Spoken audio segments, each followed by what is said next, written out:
A millionaire meets a young boy who looks exactly like him at his company. But when the boy's mother arrives and says, "You don't deserve to be his father," he is shocked to realize she is the woman he has been searching for all these years. Lauren Mitchell traced the rim of her coffee mug, feeling the cool ceramic against her fingertips. The coffee inside had long since gone cold, forgotten in the stillness of the night. Outside her small Chicago apartment, the city hummed muffled traffic, the occasional honk, a distant siren cutting through the silence.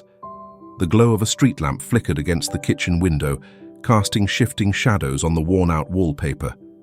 She exhaled slowly, her shoulders heavy with exhaustion.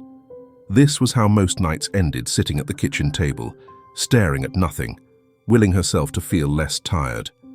A soft rustling sound from the other room caught her attention. She turned around, her eyes fixed on the slightly open bedroom door, where her son, Ethan, was. Pushing her chair back, she moved quietly toward the small bed pushed up against the far wall.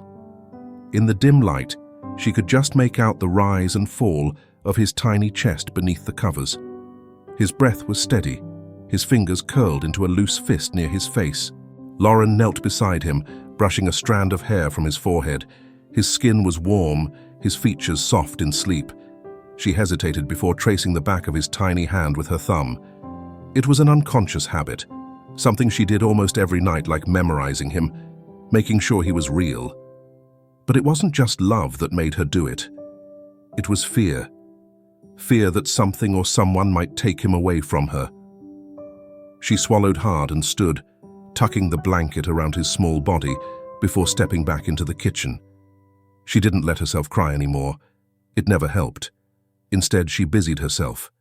She rinsed out the untouched coffee, washed the single plate in the sink, wiped the counter, and checked the locks on the door twice. Routine was her safety net. It kept her from thinking too much. But tonight, it wasn't working. She leaned against the counter, fingers gripping the edge. It was the eyes, Ethan's eyes. They were exactly like his father's. No matter how much time passed, no matter how hard she worked to move forward, she could never escape that one undeniable fact. The past had a way of creeping in when she least expected it. She thought about the past. 5 years ago, the library at Columbia University smelled of old paper and freshly brewed coffee from the cafe downstairs. Lauren sat cross-legged at one of the study tables, highlighters scattered around her open textbook. She twirled a pen between her fingers, her focus flickering between the lines of financial analysis and the person sitting across from her. Nathan Sullivan. He was leaning back in his chair, one hand resting on his book, the other tapping a slow rhythm against the edge of the table. His dark brown hair was slightly disheveled. He always ran his fingers through it when he was thinking. "You're staring." His voice was low, amused. Lauren rolled her eyes, looking back at her notes. "I'm not." "You are." She sighed, fighting a smile. "If you paid as much attention to your readings as you do to me, maybe you wouldn't be failing economics." Nathan smirked. "Maybe. Or maybe I'd just rather look at you." She shook her head, turning the page in her textbook. He was impossible, but he was also brilliant, even if he never studied the way he should. He had a way of making her laugh when she was stressed, a way of making things seem simpler than they really were. That was what had drawn her to him in the first place. The easy confidence, the way he carried himself like the world would always work in his favor. It was intoxicating. From the moment she stepped foot on Columbia's campus, she knew what she wanted: top grades, an elite internship, and eventually a career in finance that would give her the life she had always dreamed of. She mapped it all out like a carefully balanced equation, never leaving room for error. Nathan Sullivan had never fit into that plan, and yet, here she was, seated across from him in the university library, her laptop open but untouched, her highlighter resting uselessly against the spine of an economics textbook. She was supposed to be working, supposed to be preparing for an exam. Instead, she was watching Nathan's sketch absent-mindedly in the margins of his notebook, his brow furrowed in thought. "You're doing it again," he murmured, without looking up. Doing what? She asked, though she already knew. Watching me like I'm some kind of puzzle you're trying to solve. Lauren rolled her eyes, flipping a page in her notes. Maybe I am. It's still a mystery how you pass any of your classes. Nathan smirked. Raw talent. You mean luck? Same thing. She shook her head, fighting a smile. He had this way of making her forget herself, pulling her into his orbit without even trying. He wasn't like the other business students she studied with ambitious, ruthless, always networking. Nathan was brilliant, but he never took anything too seriously. He could glide through life on charm alone, and it drove her insane. And yet, somehow, he made her laugh. Somehow, he made her feel like stepping away from her perfect plan wasn't the worst idea in the world. The first time he kissed her, it was an accident. Or at least, that was what he claimed. They had been at the library late, the overhead lamps buzzing softly as she quizzed him on economic theories he should have learned weeks ago. She had been explaining something about market efficiency, though now she couldn't remember a single word of it when he leaned in, close enough that she could feel the warmth of his breath against her cheek. Lauren, he murmured, as if it were a thought that had only just formed. She turned her head slightly, startled, and that was all it took. His lips brushed against hers, light, tentative, almost uncertain. Her heart lurched in her chest. For a brief moment, she didn't move, didn't think, didn't breathe. Then, just as quickly as it had happened, he pulled away. Sorry, he muttered, running a hand through his hair. That wasn't I didn't mean to... But she didn't let him finish. She leaned forward, closing the distance, and kissed him back. This time, there was nothing accidental about it. They became inseparable after that.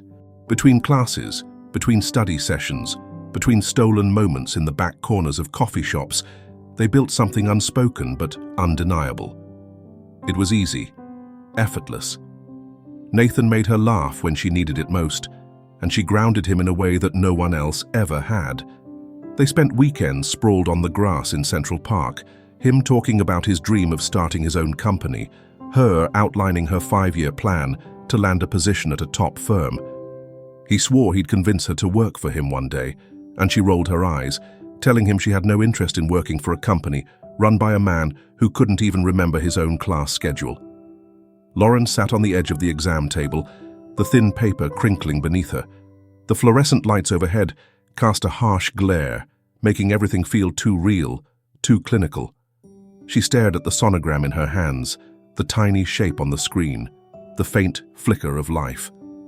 This is really happening, she whispered to herself. The nurse had spoken kindly, given her pamphlets, explained options, but the words had blurred together. Lauren had nodded along, her mind running in circles. She was 21, halfway through her degree, barely making enough to cover rent. A baby didn't fit into the life she had planned. But despite the panic clawing at her chest, she couldn't ignore the small, unshakable truth pressing against her ribs. She wasn't just afraid, she was also attached. She folded the sonogram and tucked it into her purse. Her hands trembled as she slipped off the exam table, adjusted her sweater, and grabbed her bag. The air outside would help. She needed air. The city was a blur of headlights and neon signs. Lauren pushed through the revolving doors of the hospital, barely noticing the cold bite of the Manhattan night. She kept walking, head down, barely seeing the sidewalk in front of her. Then, impact. Her shoulder slammed into someone, and before she could react, the paper in her hands slipped through her fingers. "Watch where you're..." The voice was familiar, sharp, controlled. Lauren's breath caught in her throat. Victoria Sullivan. She bent down to pick up the paper, but Victoria was faster. She straightened, unfolding it, her eyes scanning the black and white image before locking onto Lauren's. The silence was suffocating. Lauren swallowed, her pulse hammering in her ears. For a moment, Victoria said nothing.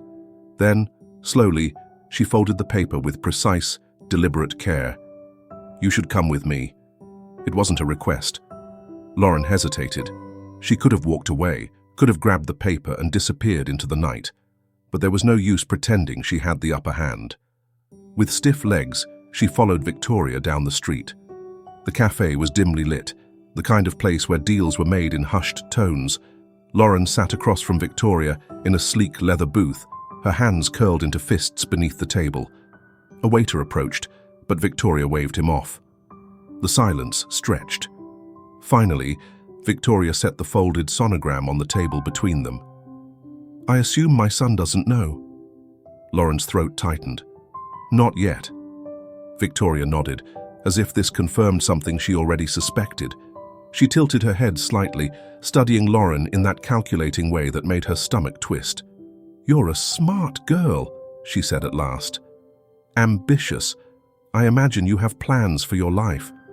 Lauren's jaw clenched. Victoria leaned forward. "My son has plans too." There it was. Lauren had known this conversation was coming before it even started, but hearing it out loud still made her stomach churn. "I love Nathan," she said quietly. Victoria gave her a patient smile. "I'm sure you do." Lauren looked away. A pause. Then, "You have two choices." Lauren's gaze snapped back to her. Victoria's voice remained even, calm, as if she were discussing a business deal. "You can have this child and walk away. My family will ensure the baby has everything it needs, a life of privilege, opportunity, a future." She let the words settle. "Or you disappear, and Nathan never knows." Lauren's fingers dug into her lap. "You're asking me to give up my baby?" "I'm telling you what's best." Lauren's chest tightened. "For who?" Victoria's expression didn't change. Lauren let out a shaky breath. She had been naive to think that love was enough, that her and Nathan's connection could override the weight of his last name. But now, sitting across from Victoria in this upscale cafe, it was painfully clear. She was alone in this. Nathan wasn't here. She was. And the baby. Her baby. She reached forward and took the sonogram from the table. She folded it carefully, slipping it back into her purse. Then she stood, her voice steadier than she felt. "I'm not giving you an answer, because I don't need to."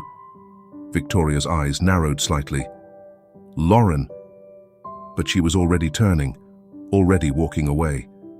Outside, the cold air stung her face, but she kept walking. She didn't know what came next. She only knew one thing for certain. She wasn't giving up her child. Lauren sat at the edge of her bed, her fingers hovering over her phone screen. The apartment was silent, except for the soft hum of the heater, but inside her, everything was restless. She had rehearsed the message in her mind a dozen times, yet she still hesitated. "Nathan, can we meet? I need to talk to you." Her thumb lingered over the send button. Would he be happy? Would he be scared? Would he even believe her? She closed her eyes and pressed send. The message disappeared, swallowed into the unknown, leaving behind an unsettling weight in her chest. She placed the phone on the nightstand and pulled the sonogram from her purse, running her fingers over the faint outline of the life growing inside her. This wasn't something she could face alone. Nathan needed to know, and he would if the message ever reached him. The interception. Across the city, Victoria Sullivan had been waiting. She had deliberately damaged her own phone earlier that evening, claiming she needed to use Nathan's for an urgent call to a client. The moment the screen lit up, her heart barely skipped a beat. Lauren. Victoria didn't even hesitate. With a swift flick, she opened the message, read it, then calmly pressed delete. She smoothed a hand down her silk blouse, her lips curling slightly. Lauren was predictable in that way, earnest, hopeful, still believing that Nathan would stand by her side, no matter the cost. But Victoria knew better. Lauren didn't belong in Nathan's world, and she was about to make sure of that. Late evening. A small cafe in New York City. Lauren walked quickly, pulling her coat tighter around her body. The air smelled of damp pavement and roasted coffee beans, and for once she felt the slightest flicker of hope. She had waited all day for a reply from Nathan. None came, but she refused to believe he would ignore her. Maybe he hadn't seen the message. Maybe he was busy. Maybe he was just as afraid as she was. She reached the cafe's entrance and stepped inside, scanning the room. The warmth of the space hit her immediately, the low hum of conversation wrapping around her like a soft blanket. Then she saw him. Nathan sat at a table near the window, his dark hair slightly tousled, the sleeves of his sweater pushed up to his elbows. He looked the same, effortlessly composed, the kind of person who always seemed to belong, no matter where he was. Relief bloomed in her chest. He had come. She took a step forward and then froze. Nathan wasn't alone. Sitting across from him was a stranger, and beside him was Olivia Carter, Nathan's childhood best friend. She had her arm wrapped around Nathan. Lauren's pulse pounded in her ears as she watched Olivia reach for Nathan's hand. He didn't pull away. He didn't even seem surprised. Lauren's body locked up. Her breath came in sharp, shallow gasps. Then, as if time had slowed just for her, Olivia leaned forward and pressed her lips to his. The cafe became unbearably small, suffocating. The murmur of voices around her blurred into a dull, droning sound. The smell of coffee turned bitter in her throat. She should have moved, should have looked away, should have left. But she couldn't, because for one unbearable moment, she saw herself in Olivia's place. She saw the future she had been holding onto so tightly slip through her fingers. Her breath came in shallow gasps, her fingers curling into fists at her sides. Victoria had been right. Lauren wasn't meant to be in his world. The rush of emotion became too much, too loud, too heavy. She turned abruptly, her vision blurred, her legs moving on instinct. The cold air hit her like a slap as a guest opened the front door, making her step back. And then Ethan turned around, startled, like a thief caught in the act, shouting loudly, "Lauren!" Nathan's voice. He had seen her, but she didn't stop, didn't look back. She ran out the door quickly. Nathan pushed through the crowd, frantic, trying to reach her. "Wait! Just wait a second!" Lauren kept running. Nathan chased after her onto the street, but she had already disappeared into the night. The moment Lauren vanished into the streets, a cold panic settled into his chest, one that only grew heavier by the minute. His first instinct was to call her, to explain, to tell her that he was only helping Olivia put on an act to turn down that man, that the kiss wasn't part of their plan, that he hadn't betrayed her. But when he pressed her contact, his heart dropped. Call failed. He tried again, and again, and that was when he realized she had blocked him. Nathan cursed under his breath, running a frustrated hand through his hair. He knew she didn't want to hear anything right now, so he decided to give her time to calm down. By the time the sun rose, he was outside her apartment, pounding on the door. No answer. He knocked again, harder this time. "Lauren, open up." Silence. Nathan stepped back, glancing up at the window where her bedroom light usually glowed in the evenings. Dark, empty. A sinking feeling curled in his stomach. He turned to check with the building manager, but before he could speak, he spotted the small slip of paper taped to Lauren's mailbox. It was a final notice for moving out. Nathan's chest tightened. He scanned the hallway, grasping for anything, any sign of where she had gone, but there was nothing. No forwarding address, no trace of her presence. Lauren Mitchell had disappeared, and Nathan had no idea where to find her. Lauren arrived in Evanston, a quiet town outside Chicago, with nothing but a duffel bag, a few $100s in her account, and the relentless weight of exhaustion pressing against her ribs. The town was nothing like Manhattan. The streets were lined with small businesses, the kind with handwritten signs and family names etched on the doors.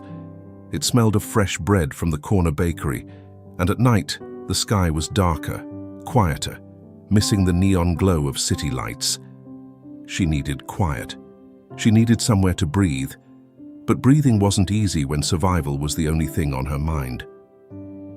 Lauren spent her first few weeks in Evanston, moving from one business to another, filling out applications, hoping anyone would overlook the subtle swell of her belly. They didn't. At a local diner, the manager, a middle-aged woman with tired eyes, barely looked up from the clipboard when she handed in her application. "You're pregnant," Lauren swallowed. That won't affect my work. I can do it. Please, give me a chance. We can't take the risk. Sorry, the manager said. It was the same everywhere. The bookstore, the grocery store, even the receptionist job at a doctor's office. No one wanted to hire a woman who would need maternity leave before she even had time to learn the job. Desperation set in quickly. She rationed her money, eating cheap grocery store sandwiches and living on cereal for dinner. She stretched every dollar, but rent was still looming. The fear of being homeless with a baby inside her was suffocating. Nights became a routine of lying awake, one hand on her stomach, whispering promises she wasn't sure she could keep. I'll figure this out. I won't let you down. And then, a small stroke of luck. One evening, after another failed interview, Lauren ducked into Maggie's diner, seeking warmth and a moment to collect herself. The place smelled of coffee and butter, the kind of diner where regulars sat in the same booth every morning. She took a seat at the counter, not intending to order, but the waitress, a red-haired woman in her 50s, poured her a cup of coffee anyway. You new in town? Lauren nodded, curling her hands around the warm mug.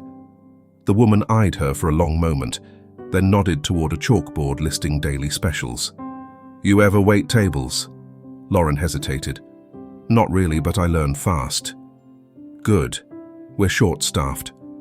She should have been relieved, but instead all she could think about was how she would keep up once the baby grew heavier, how long they'd keep her before letting her go. Still, she nodded. I'll take anything. And just like that, she became a waitress.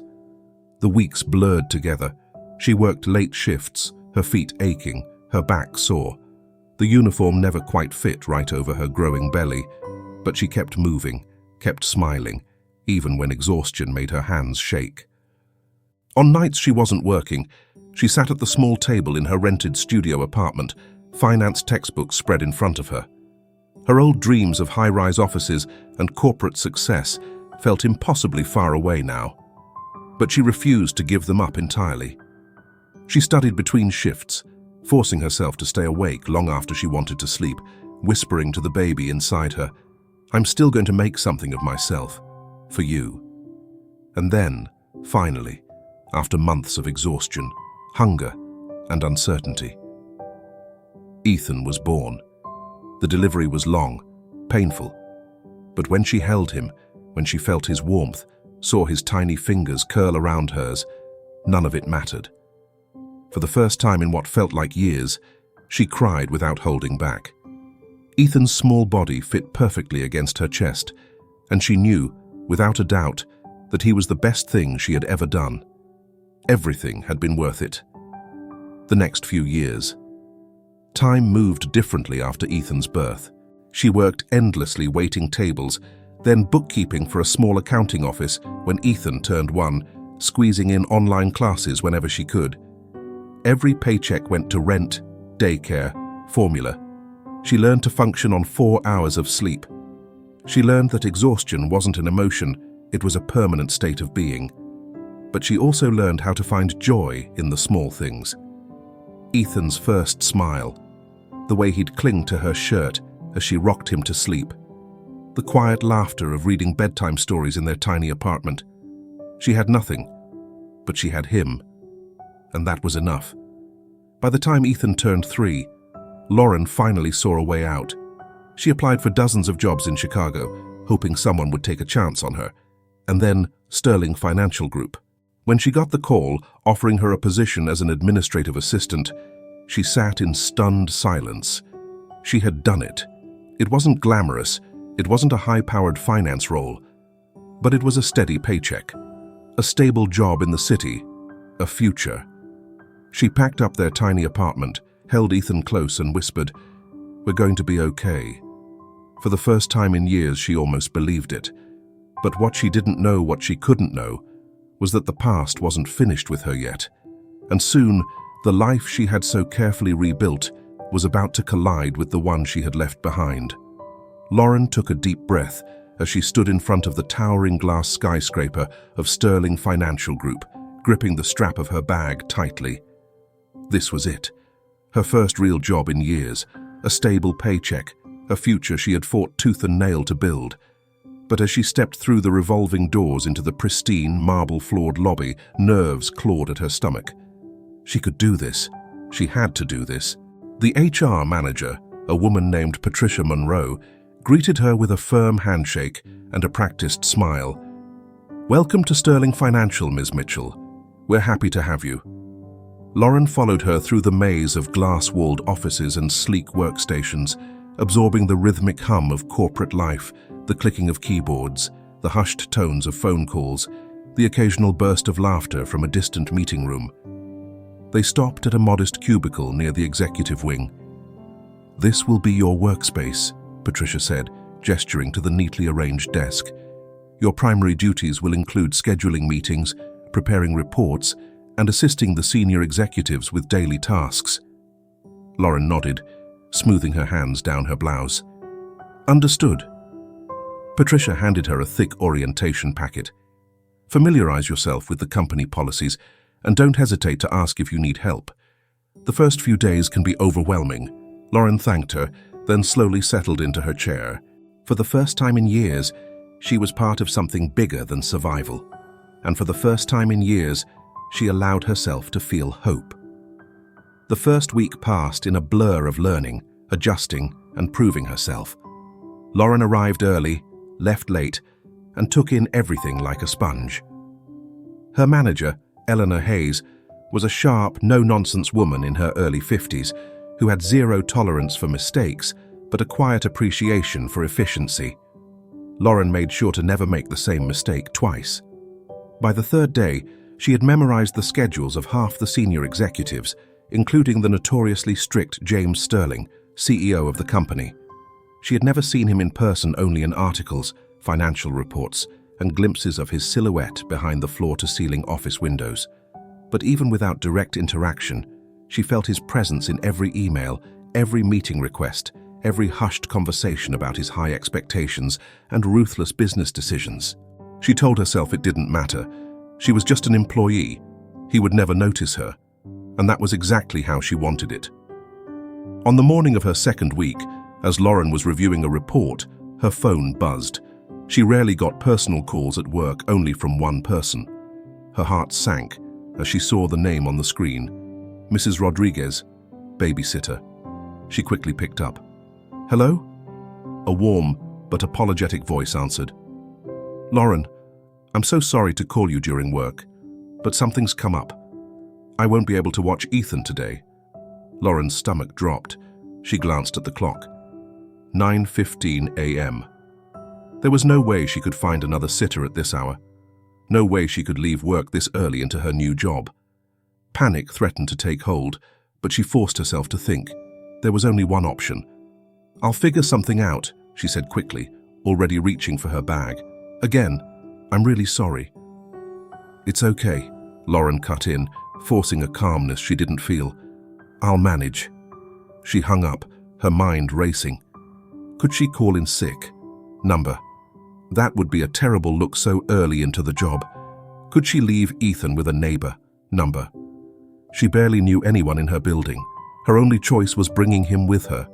She had no idea if it would get her fired, but she couldn't leave her son alone. By 10:30 a.m., Lauren was rushing through the office lobby with Ethan's small hand in hers. He was wide-eyed, taking in the huge glass windows and the tall, important-looking people in suits. Lauren knelt in front of him, brushing his curls away from his forehead. "Sweetheart, you have to be really quiet today, okay? You can sit at my desk, but you can't run around." Ethan nodded solemnly, like a ninja. Lauren smiled despite her nerves. "Exactly." She led him through the maze of cubicles, her heart pounding with every step. If anyone saw him, if Eleanor or James Sterling found out, this could end horribly. She settled Ethan in a chair beside her, handed him a notebook and crayons, and prayed he would stay occupied. For the first hour, it seemed to work. Lauren focused on her tasks, glancing at Ethan every few minutes. He was drawing quietly, humming to himself. Maybe she could get through the day without anyone noticing, but Ethan was 4, and 4-year-olds don't sit still for long. At 11:45 a.m., Lauren was deep in a report when she felt a strange silence behind her. She turned. Ethan's chair was empty. Her blood turned to ice. She shot up from her desk, scanning the room. No Ethan. She stepped into the hallway, her heart hammering against her ribs. Then a sound, a soft giggle, coming from the executive wing. Lauren's breath hitched. Number. She rushed forward, weaving through the glass offices until she reached the source of the noise and froze. Standing in the middle of the room, wide-eyed, was Ethan Sullivan.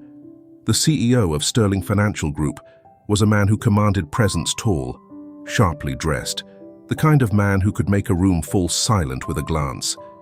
And he looked furious. "What?" Nathan began, his voice clipped. "Who does this child belong to?" Ethan stared up at him, unfazed. His small hand gripped the sleeve of Nathan's coat as if the man were nothing more than another adult in his little world. But then Nathan's eyes dropped to Ethan's wrist. His body locked up. Lauren saw it happen, the sharp furrow of his brow, the way his lips parted slightly in surprise.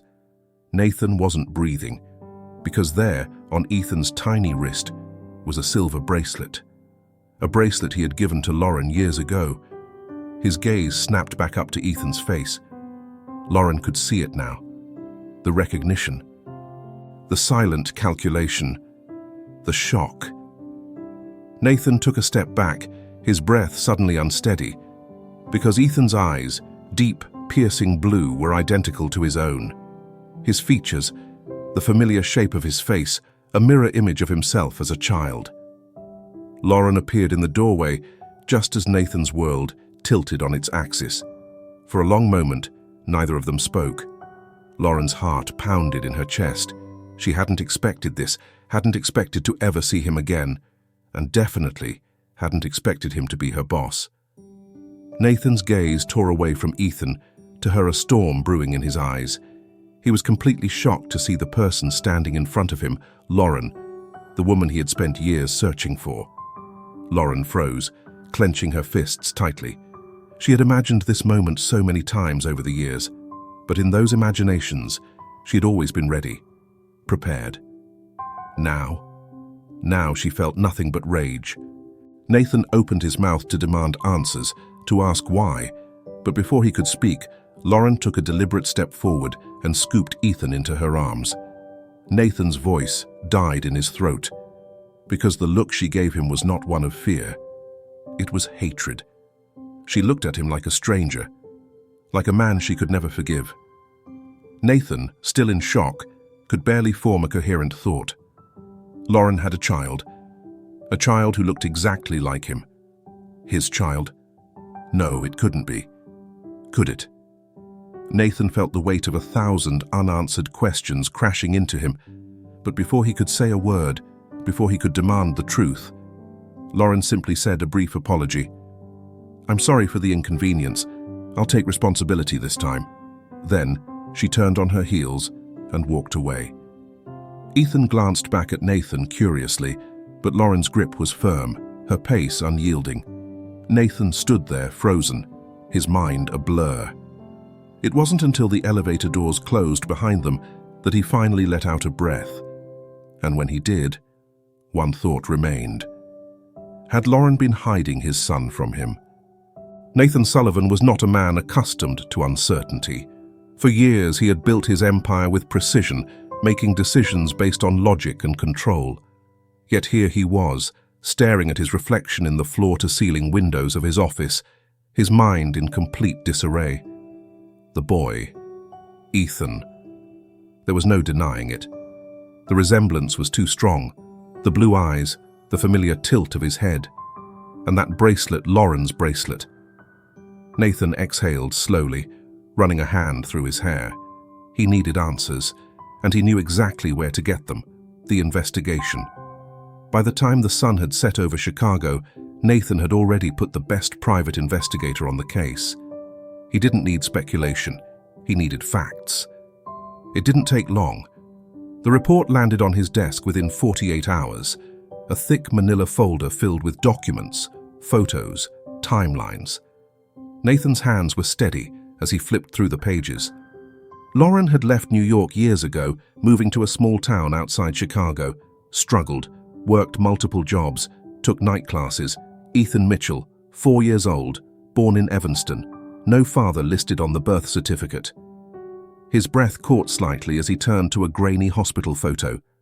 Lauren in a hospital bed, holding a newborn wrapped in a thin blue blanket.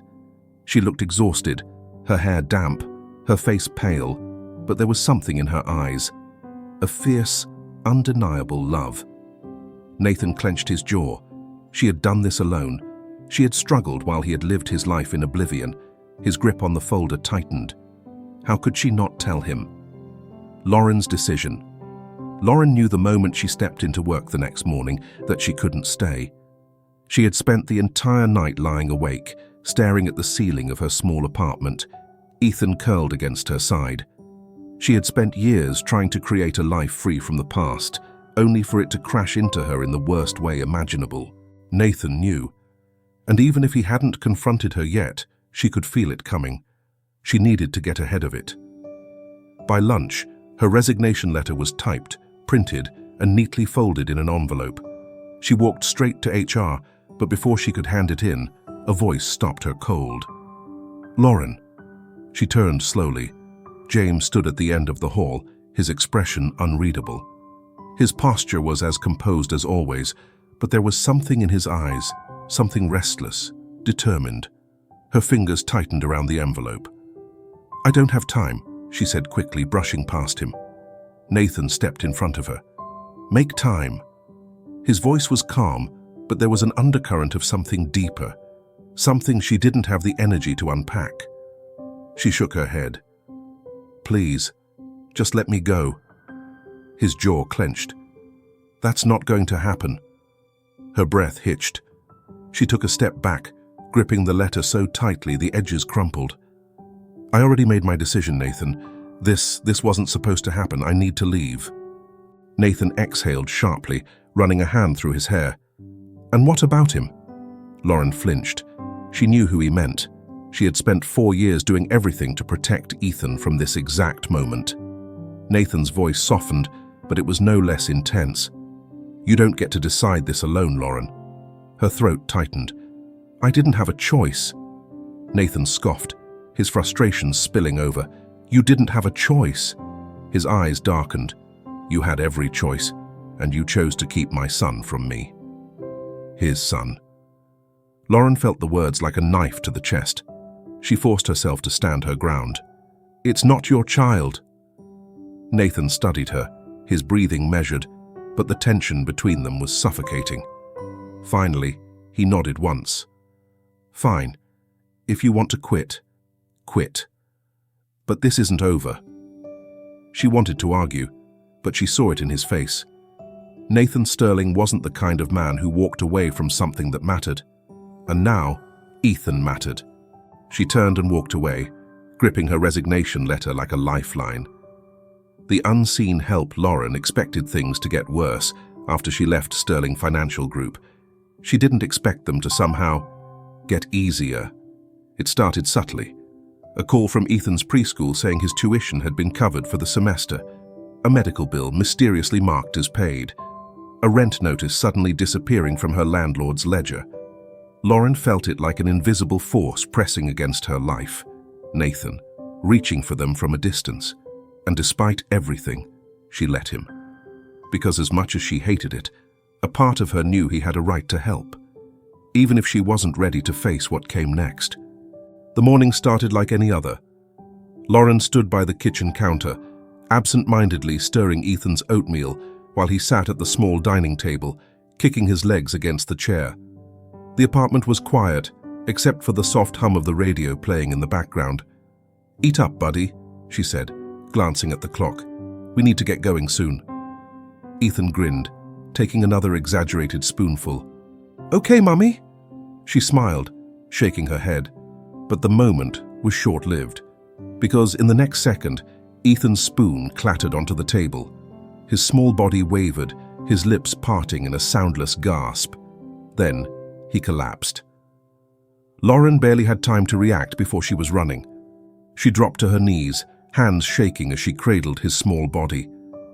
"Ethan, baby, can you hear me?" His breathing was shallow, his tiny fingers limp against her wrist. Panic surged through her veins, but she couldn't afford to fall apart. She scooped him up, rushed to the door, and within minutes, the cab was speeding toward the hospital, the city blurring past in streaks of grey and blue. Lauren held Ethan close, whispering, pleading, praying. The hospital. The waiting room was too bright, too sterile, too cold. Lauren sat hunched in a plastic chair, staring at the double doors where they had taken Ethan minutes, or was it hours, ago. Her hands wouldn't stop shaking. She had been through hard times before, but this was unbearable. The doctor finally emerged, his face unreadable. "Ms. Mitchell?" Lauren shot to her feet. "Is he okay?" The doctor hesitated. That hesitation was lethal. "We ran some tests," he began, his voice gentle. "Ethan has a rare bone marrow disorder. It's genetic, and unfortunately, it's progressed faster than we expected." Lauren's mind spun. Genetic disorder, faster than expected. "What does that mean?" she asked, her voice barely above a whisper. The doctor exhaled. "He needs a bone marrow transplant, and soon." Lauren grasped onto hope with both hands. "I'll do it, whatever it takes. Just test me." He hesitated again. She couldn't breathe. She could see it coming before he even spoke. "You're not a match." Lauren felt the ground shift beneath her feet. She clutched the edge of the chair for balance. "There has to be someone else. A donor list. We'll search the registry, but a family member would have the highest chance of compatibility." A family member. The words echoed, sharp and undeniable. And Lauren knew. There was only one other person who could help. Nathan Sullivan was halfway through a meeting when his assistant rushed in, something that never happened. "Sir, there's an emergency call for you." Nathan barely spared a glance. "Take a message." The assistant hesitated. "It's about A pause. "About Ethan." Everything in Nathan's world stopped. He was on his feet in an instant, grabbing the phone, barely able to get the words out. "What happened?" Lauren's voice came through the line, brittle, strained. "He collapsed. He's in the hospital." Nathan's blood ran cold. The details barely registered the disorder, the need for a transplant, the fact that he was the only other possible match. "I'm on my way," he said before she even asked. A race against time. Nathan arrived at the hospital in record time, his heart pounding as he pushed through the doors. He spotted Lauren instantly. She was standing by the window, arms wrapped around herself, her face pale and drawn. The moment she turned and saw him, something inside him broke. For the first time since this all began, there was no fight between them. Only fear. Only Ethan. Lauren swallowed hard. "They need to test you." Nathan didn't hesitate. "Then let's do it." The results hours later, a doctor approached them with a clipboard. Nathan barely gave him time to speak. "Am I a match?" The doctor nodded. Lauren let out a shaky breath, her hands gripping the chair for support. Nathan closed his eyes, exhaling. "When do we start?" Healing the next few days were a blur. The procedure, the waiting, the hours spent by Ethan's bedside. Nathan barely left the hospital. He sat with Ethan, read to him, held his tiny hand while he slept. And Lauren saw it, saw the way Nathan looked at Ethan, not as an obligation, not as a stranger's child, but as something deeper, as his son. And for the first time, she let herself believe. Maybe Nathan wasn't the man she had once feared he'd be. Maybe he really was here to stay. The surgery began. Lauren sat stiffly in the hospital hallway, her arms wrapped around herself. The sterile scent of antiseptic burned in her nose, but she barely noticed it. Time had lost meaning. Inside the operating room, Nathan was undergoing the bone marrow extraction procedure, while in another, Ethan was being prepped for the transplant. Lauren had never felt so powerless. She had spent years doing everything to protect her son, to shield him from hurt, and now his survival was out of her hands. She bowed her head, whispering a prayer to a God she wasn't even sure she believed in. Please, just let him be okay. 12 hours later, Nathan lay pale and exhausted in his hospital bed, a dull ache throbbing in his lower back. The procedure had drained him, leaving him weaker than he expected, but the moment he stirred awake, his first thought wasn't of himself. Ethan. Ignoring the sharp discomfort, he forced himself upright, only to feel a gentle hand push him back against the pillows. "Stop!" Lauren's voice was firm. Nathan blinked, his gaze meeting hers. She looked different, still guarded, still cautious. But there was something else in her eyes too, something softer. "He's okay," Nathan asked, his voice hoarse. Lauren hesitated for a fraction of a second before she nodded. "The doctors said the transplant went well." A deep exhale of relief left his chest. Nathan closed his eyes for a moment, absorbing it, letting it sink in. Ethan was alive.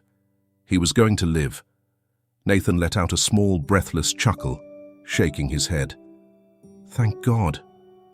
Lauren studied him for a moment before speaking. "You should rest. You just had surgery." Nathan smirked weakly. "I've had worse." Lauren rolled her eyes, but there was no malice in it.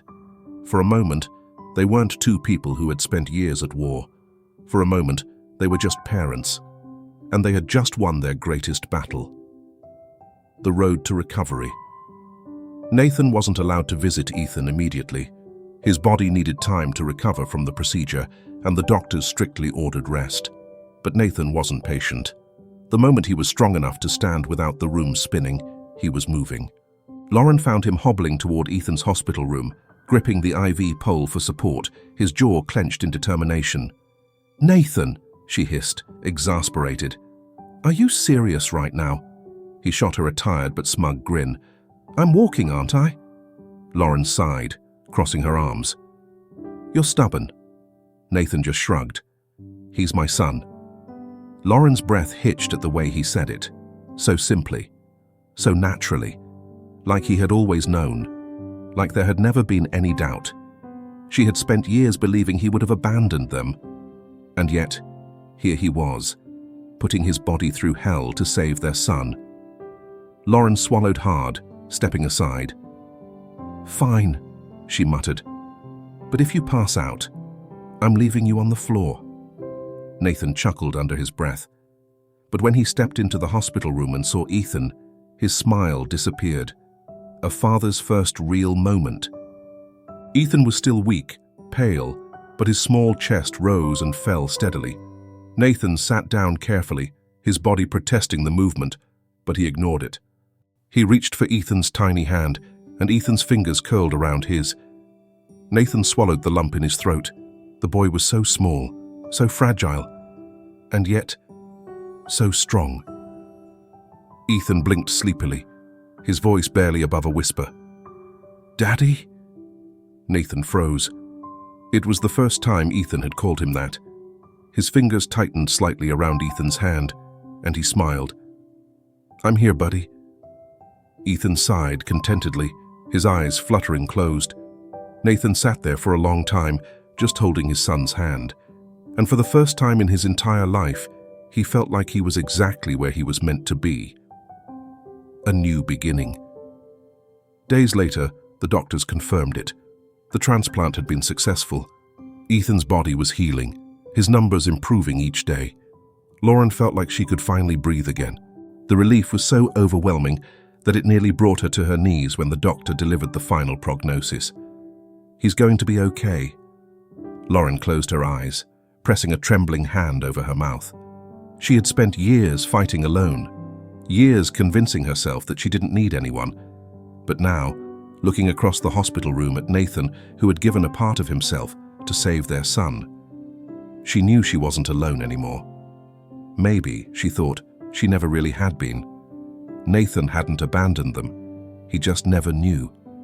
And now, he did. Lauren swallowed hard, blinking back tears.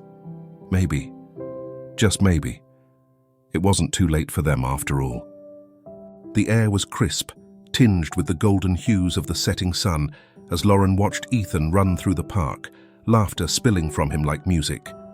His small legs carried him across the grass, his arms stretched wide as if he could take off into the sky.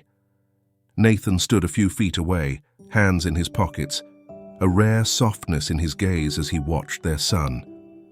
Their son. Lauren exhaled slowly, her arms folded across her chest. It had been weeks since the transplant, weeks of late-night hospital visits, whispered conversations, and unspoken truths between her and James. Ethan was healthy, he was safe, and Nathan had stayed, not because he had to, not because of duty, because he wanted to. She wasn't sure when she had finally let go of the last of her anger. Maybe it had unraveled in the sterile white walls of the hospital, when she had watched Nathan sitting by Ethan's bedside, his hand wrapped around their son's tiny fingers.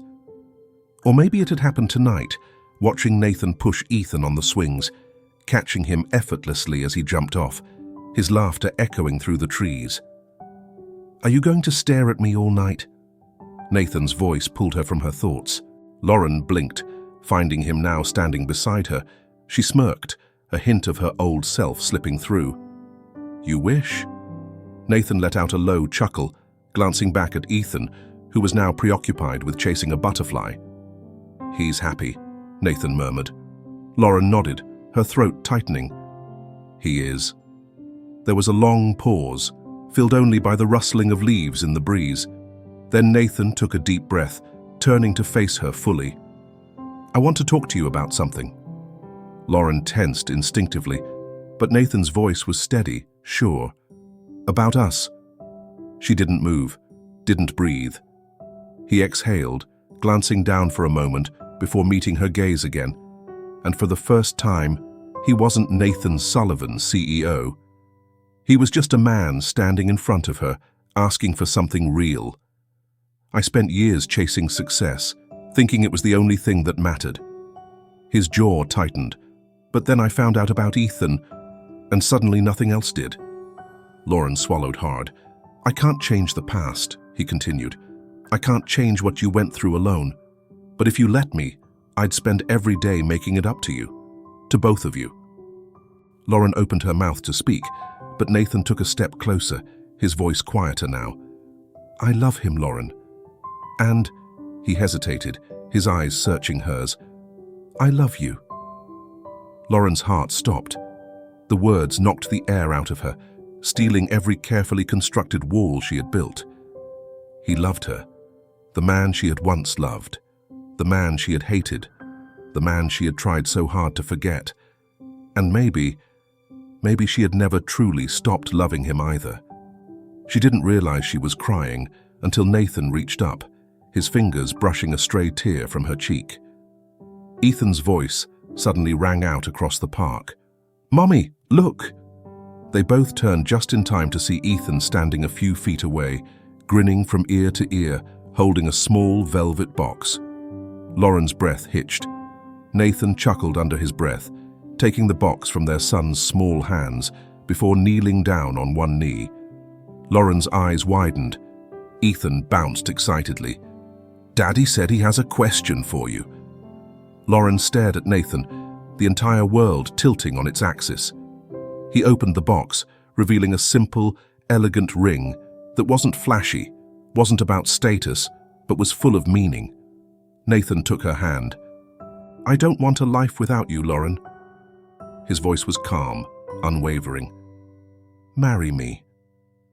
She felt everything at once, the years of pain, of loss, of longing. The weight of the past colliding with the future she never dared to hope for. And yet, standing here, looking into the eyes of the man who had become not just a father, but a partner, a love she thought she had lost forever. She knew her answer. Lauren let out a shaky laugh, tears still slipping down her cheeks. "Yes," she whispered. Nathan exhaled in relief, a rare, genuine smile breaking across his face. And when he slipped the ring onto her finger, Ethan cheered loudly, throwing his arms around them both. They stayed like that, a family wrapped in the golden light of the setting sun. A simple wedding. The ceremony was small, not extravagant, not filled with high society or press, just family.